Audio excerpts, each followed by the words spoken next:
Assalamualaikum warahmatullahi wabarakatuh. Perkenalkan, nama saya Sumaira Fadila. Dalam video kali ini, saya akan membahas tentang keamanan cyber, khususnya terkait dengan perlindungan data pribadi atau organisasi. Baiklah, langsung saja yang pertama, pengertian keamanan cyber dan contoh serangan cyber.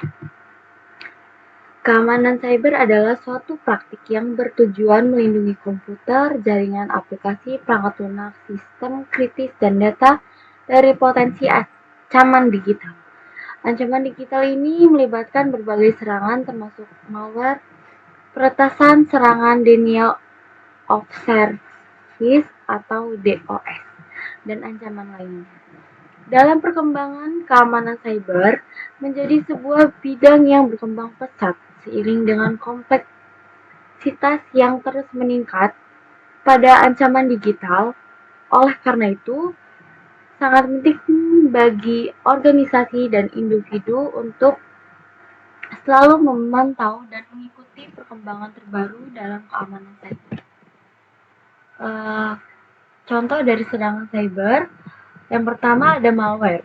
Malware merupakan perangkat lunak berbahaya yang dapat digunakan untuk mencuri data, merusak sistem, atau menyebarkan spam. Jenis malware meliputi virus, trojan worm, dan ransomware. Penting untuk selalu waspada terhadap potensi serangan malware dan mengambil langkah-langkah pencegahan yang diperlukan. Yang kedua, peretasan. Peretasan merupakan upaya untuk mengakses sistem atau data secara ilegal. Upaya ini dapat dilakukan dengan berbagai cara seperti menggunakan teknik social engineering, memanfaatkan celah keamanan, atau menggunakan perangkat lunak berbahaya. Oleh karena itu, perlindungan terhadap data dan sistem menjadi kunci dalam menjaga keamanan cyber. Yang ketiga, serangan DOS atau Denial of Service.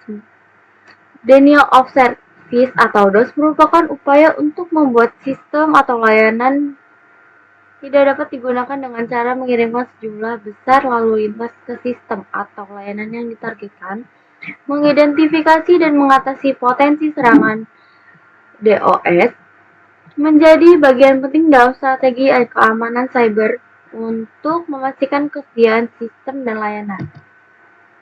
Dengan terus memahami dan mengikuti perkembangan dalam dunia keamanan cyber, organisasi dan individu dapat memperkuat pertahanan mereka terhadap ancaman digital yang terus berkembang.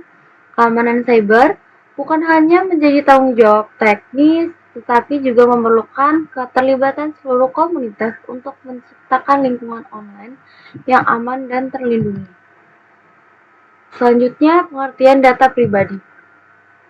Data pribadi mengacu pada informasi yang dapat mengidentifikasi seseorang secara langsung atau tidak langsung. Informasi jenis ini mencakup data umum seperti nama, alamat, nomor telepon, dan tanggal lahir, serta informasi lebih spesifik seperti data kesehatan, data keuangan, dan data agama. Data pribadi dapat dikelompokkan menjadi dua kategori utama, yaitu data pribadi umum dan data pribadi sensitif. Pertama, data pribadi umum. Data pribadi umum mencakup informasi yang tidak bersifat rahasia dan umumnya dapat diakses oleh lebih dari satu orang. Contohnya, termasuk nama, alamat, nomor telepon. Meskipun informasi ini mungkin tidak merugikan secara langsung, jika jatuh ke tangan yang salah, perlindungan tetap diperlukan untuk mencegah penyalahgunaan. Kemudian yang kedua, data pribadi sensitif. Data pribadi sensitif adalah informasi yang bersifat rahasia dan memerlukan perlindungan ekstra karena dapat memberikan risiko tinggi jika jatuh ke tangan yang salah. Contohnya, meliputi nomor kartu kredit, nomor rekening bank, dan data kesehatan. Keamanan, tambahan, dan kebijakan privasi khusus seringkali diperlukan untuk melindungi data pribadi sensitif ini. Dalam mengelola dan melindungi data pribadi, penting bagi individu dan organisasi untuk mematuhi standar keamanan dan privasi yang berlaku. Perlindungan data pribadi merupakan tanggung jawab bersama untuk memastikan bahwa informasi sensitif tidak jatuh ke tangan yang tidak sah dan untuk menjaga privasi individu. Selanjutnya, pengertian data organisasi. Data organisasi mencakup kumpulan informasi atau fakta yang dikumpulkan dan disimpan oleh sebuah organisasi. Jenis data ini dapat dibagi menjadi dua kategori utama, yaitu data internal dan data eksternal. Yang pertama, data internal.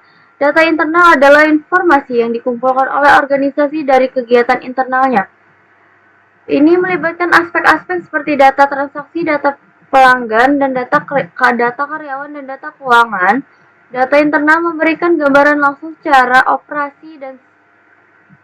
langsung tentang operasi dan struktur internal internal suatu organisasi.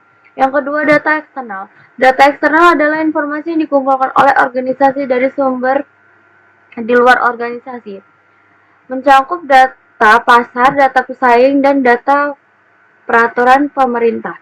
Data eksternal memberikan pandangan tentang faktor-faktor eksternal yang dapat mengaruhi strategi dan keputusan organisasi.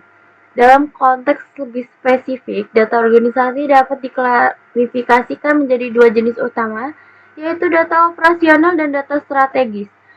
Yang pertama, data operasional. Data operasional digunakan untuk menjalankan kegiatan operasional sehari-hari organisasi, mencakup data transaksi, penjualan, dan data stok barang.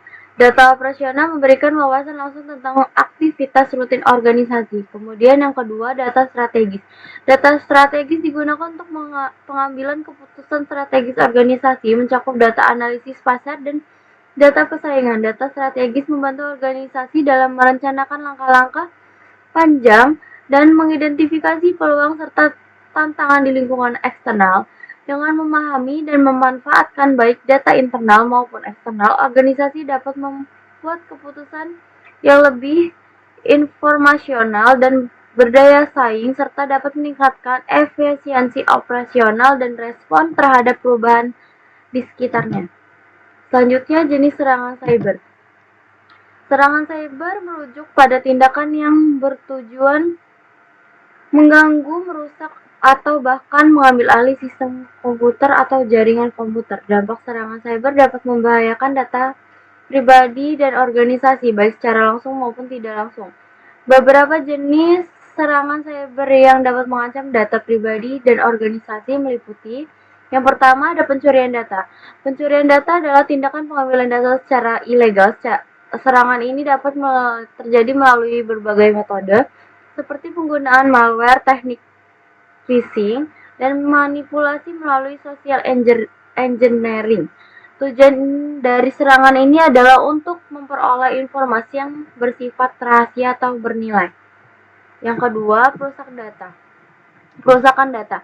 Perusakan data adalah tindakan merusak data secara sengaja. Serangan ini dapat dilakukan menggunakan berbagai jenis perangkat lunak berbahaya seperti virus, worm, atau ransomware. Dengan merusak integritas data, serangan ini dapat mengakibatkan kerugian signifikan dan merugikan fungsional organisasi. Yang ketiga, pemblokiran akses.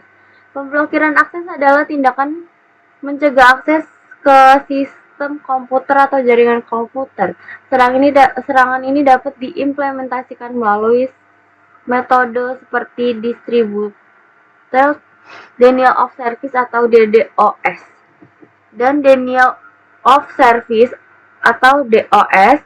Penyerangan mencoba membuat sistem atau layanan tidak dapat diakses oleh pengguna yang sah, menyebabkan gangguan operasional dan kehilangan ketersediaan layanan. Dengan meningkatkannya kompleksitas serangan cyber, organisasi dan individu perlu meningkatkan kesadaran keamanan dan mengadopsi langkah-langkah proaktif untuk melindungi data mereka. Mencakup implementasi perangkat lunak keamanan yang efektif, pelatihan keamanan untuk karyawan, dan memantau aktif terhadap aktivitas mencurigakan di jaringan komputer. Selanjutnya, mitigasi cyber. Untuk melindungi data pribadi dan organisasi dari serangan cyber, perlu dilakukan mitigasi. Mitigasi merupakan tindakan yang dilakukan untuk mengurangi resiko terjadinya serangan cyber. Mitigasi cyber juga dapat dilakukan pada berbagai tingkatan, mulai dari individu maupun organisasi. Dengan melakukan mitigasi cyber, kita dapat mengurangi resiko terjadinya serangan cyber dan melindungi data pribadi serta organisasi dari ancaman.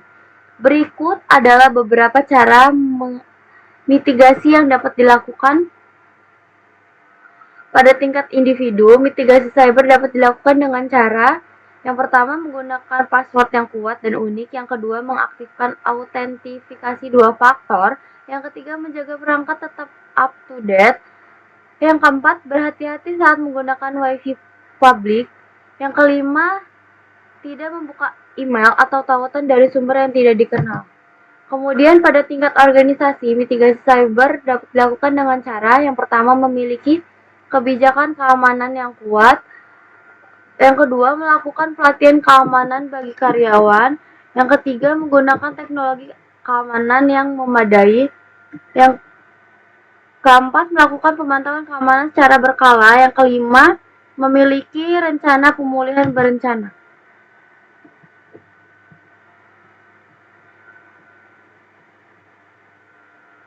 Baiklah, sekian yang dapat saya jelaskan tentang keamanan cyber. Jadi kesimpulannya, pada keamanan cyber, hal yang terpenting adalah untuk dijaga.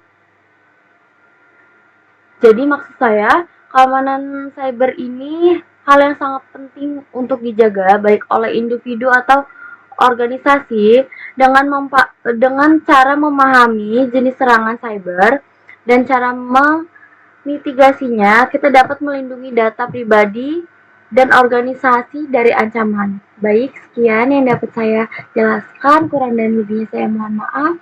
Saya akhiri. Wassalamualaikum warahmatullahi wabarakatuh.